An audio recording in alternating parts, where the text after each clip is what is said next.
ANC staff members face a bleak Christmas after not being paid for months. Last month, the party's general manager, Phoebe Potgieter, issued a letter to staff informing them that there was a delay in payments. What could be the reason behind that delay? Well, to discuss this, independent political writer and analyst Ebrahim Harvey joins us live.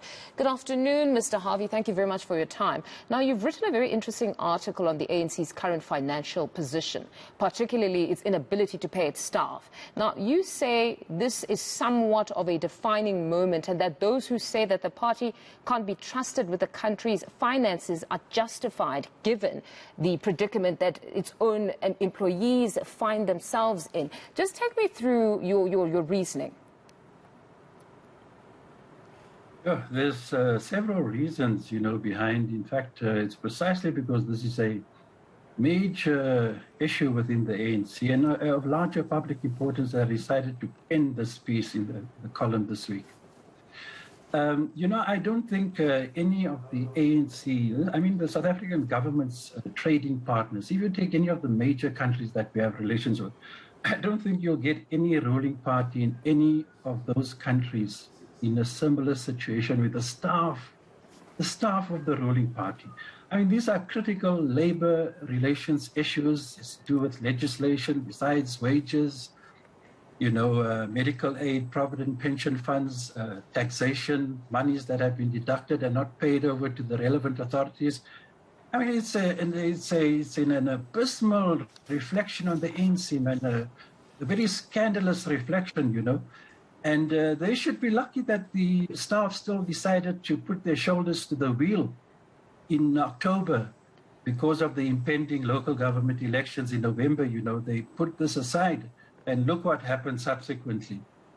Only last week we heard that the ANC did pay the August and September salaries, and what is still outstanding. And at this time of the year, especially given the fact that from August they were not paid, they are doing without, that kind of income at the time of the year when people generally mostly need that kind of funds, Mm-hmm. So October, November, and December salaries are still outstanding. It's just a very sad reflection, but to my mind, part of the broader, apparently interminable crisis within the ANC. This is just one manifestation of a much broader, deeper crisis in the ANC. But it has never happened before since 1994, that the staff of the party, and look, where's COSATU? COSATU tells the ANC a couple of weeks ago they're disappointed. COSATU is the labor ally of the ANC alliance. They should have been marching onto Lachule House and demanding, that the staff be paid. Mm-hmm. And it's also a reflection of how seriously COSATU itself has declined. It's now a sad shadow of its past. But before we get to the alliance partners and perhaps their response or reaction to this, if we look at social media, because somehow it's become the gauge of public sentiment on a number of issues, perhaps it shouldn't be, but it is at this point. Do you think that somehow they've downplayed the impact of this, what it really means for the African National Congress? Because it hasn't lived beyond every single time when we see the staffers actually protesting. It's just a matter of they protest today, everybody would say shame on you, and then after that it fizzles out. Are you somewhat surprised, or do you even believe that the matter has been downplayed where we have public discourse? Obviously it's been downplayed. In other words, it hasn't received the attention it deserves. This is in the income of the staff of the ruling party, man. If you allow that reality to sink in, it's a very fundamental contradiction. Even the taxation monies that they deducted from the employees were not paid over to SARS. It's wholly unlawful. But you know what? It's a sad reflection. The staff have taken action. There's been demonstrations and protests. Militant, in the past 2 months, unlike in the past, they were making petitions and pleas and so on, and they took to the streets. But you know what it is also a very sad reflection on, which I never included in the column, and I should have. Where is the membership of the ANC? The staff are employed to serve the members of the ANC and broadly the public in government. Where is the membership of the, what are the branches of the ANC saying about the fact that the staff of the ANC has not been paid, for 5 months? Well, the August, September was paid. But in comes the pertinent question of a Labour Federation. Apologies to interject. Then comes the conversation of a Labour Federation that is also an alliance partner. They've been somewhat silent, as you say. Nahawu has taken on this matter, yes, as an affiliate of that Labour Federation. But is it a bit too late at this point where there wasn't all that much outrage? You know what, I think it's just a reflection that the ANC on the whole is in serious decline, because although the staff have taken action, it's not been sustained. I mean, there's not been ongoing protests. I mean, we have Christmas around the corner, New Year's, I mean, it's the worst time to be without money, and this is the staff of the ruling party. COSATU doesn't surprise me whatsoever, really. In fact, I was even surprised that they even made a public statement to the effect that they were unhappy with the ruling party, But it just shows you, they're supposed to have taken action to show their solidarity and support for the affected staff. I mean, they are not far from the COSATU, the ANC headquarters, they're in Braamfontein. They could have just marched over the bridge and handed a petition and made a show of force at the headquarters of the ANC to impress upon the leadership, and particularly the NEC, to address this matter. I think the ANC leadership takes the staff so for granted. That's what it does. Then to the other, but the more, or at least the defense of some, is that what we're seeing here is a party that genuinely wants to self-correct, where many have spoken of an ANC that somehow had funders before that would get contracts in government and then come back to fund the political party. And that has always been an issue, where we saw the treasurer always being called Mr. 10%, that ever so often they're going to get their 10% of every contract. But now if a party is looking to move in or operate in a more straight and narrow manner, that then this wouldn't be happening. That what we're seeing is in fact a party, like I said, that seeks to self-correct and not use government coffers as its personal bank, where they're now just having some sort of a javelin, as others have called it, where you pass on the contract this side and it's brought back this side. Is this not what we're seeing here, where they really have opted to go clean, if in fact that was how they were somehow fundraising before? And the whole notion of ANC renewal, it started at the Stellenbosch conference, elective conference in 1997. It's never stopped. For 24 years, the ANC has been talking of its renewal. And to the contrary, it got into a deeper and deeper crisis. The whole notion of renewal has been a myth in the ANC.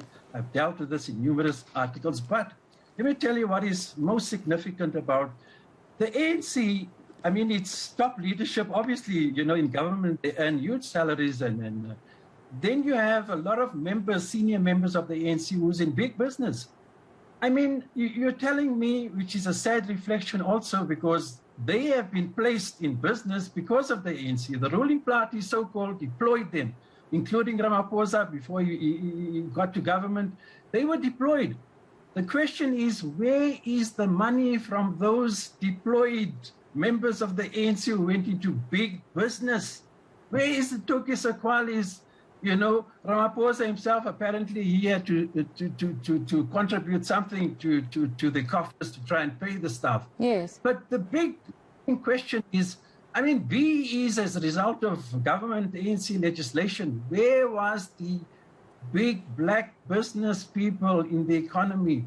Where were they when the ANC needed assistance to be able to pay its own staff? What a sad reflection, not only on the ANC, but on its allies in the business world. Then maybe we shouldn't place the blame on just the ANC and ask big business, why are they not funding the political party now? What do they find undesirable? Perhaps it is the political party funding bill.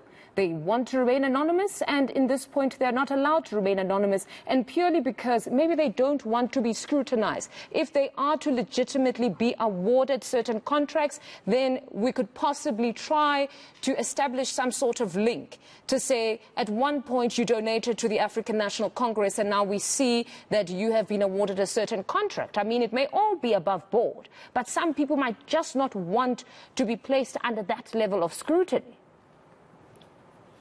You know, there may be reasons for the Political Funding Act contributed, you know, to these problems the ANC has been beset with over the past year in particular. But, you know, this is the ruling party, man. It's their business. It's not the business of the staff or even of the membership of the ANC to concern. This is the ANC. They rule this country. They have to find the ways and means of securing the funds to at least, man, if you cannot pay the staff that you employ in the ruling party, what a sad reflection. And indeed, I said in the piece, you know, I mean, why do you still want to talk about running the country and the finances of the country, and you cannot even get your own house in order and pay your own staff? Mm-hmm. What is scam reflection, really? And I think it's not only a question of resources. Mm-hmm. I just think a lot to do with, you know, the administration, the level of competence, the accounting functions, etc. in the ANC. And quite clearly, it's not just in the broader ANC machinery in the state where you've got problems. You can see it exists even in the head office. Mm-hmm. No, it certainly is a very difficult time for ANC members or staff members, and really we do empathize. But I'm still wondering from our interview now if we're getting the solutions as to what they can do beyond condemning the ANC at this point, because yes, they have not paid the staffers, but where do they get the money at this point? Because they've also spoken of the staff complement being slightly bloated. And then now we also have those that don't want to fund the political party anymore. So what must be done? You know what? It's the only solution to this problem is to secure, and you can do it. There's money. There's money in the ANC's leadership where they work, they're employed, their income. I mean, some of these people are multi-billionaires, including the Ramaphosa. That is where, and they're probably being stingy. They're not giving as much as they probably could. I don't know, you don't hear of Sophie Sekwale and a lot of other top brass. What have they given to the ANC? The ANC gave them what they've got today. All of them, you know, it's through the ANC that they became so stinkingly rich, you know, including Ramaphosa. So, but let me tell you what Mendy Msimang, the late Treasurer General, quickly let me tell you what he said to me, and it's tape recorded. He said to me when I raised this question of funding years back, in fact, a couple of years before he died, he said, I must dispel the notion that the wealthy members of the ANC who's in big business contributes handsomely to the ANC. He says, absolutely not. To the contrary, I believe it. He said that leading members of the ANC who are multimillionaires, you've got to struggle to get money from them to contribute to the ANC. And I'm saying it now in public. He included the President, Cyril Ramaphosa. I'm saying it now loud and clear. He said to get money from these people, it's a big struggle. Mendy Msimang. When I interviewed him for Atlantis biography. It's a serious problem, really. But I believe that they have the funds to be able to rescue the ANC, to be able to pay their staff. No, Mr. Harvey will certainly try to invite some of those who have benefited from the African National Congress and went on to become very wealthy business people to find out what they can possibly do for the party, or if in fact they are contributing ever so often. But thank you very much for your time. That's independent political writer and analyst Ebrahim Harvey.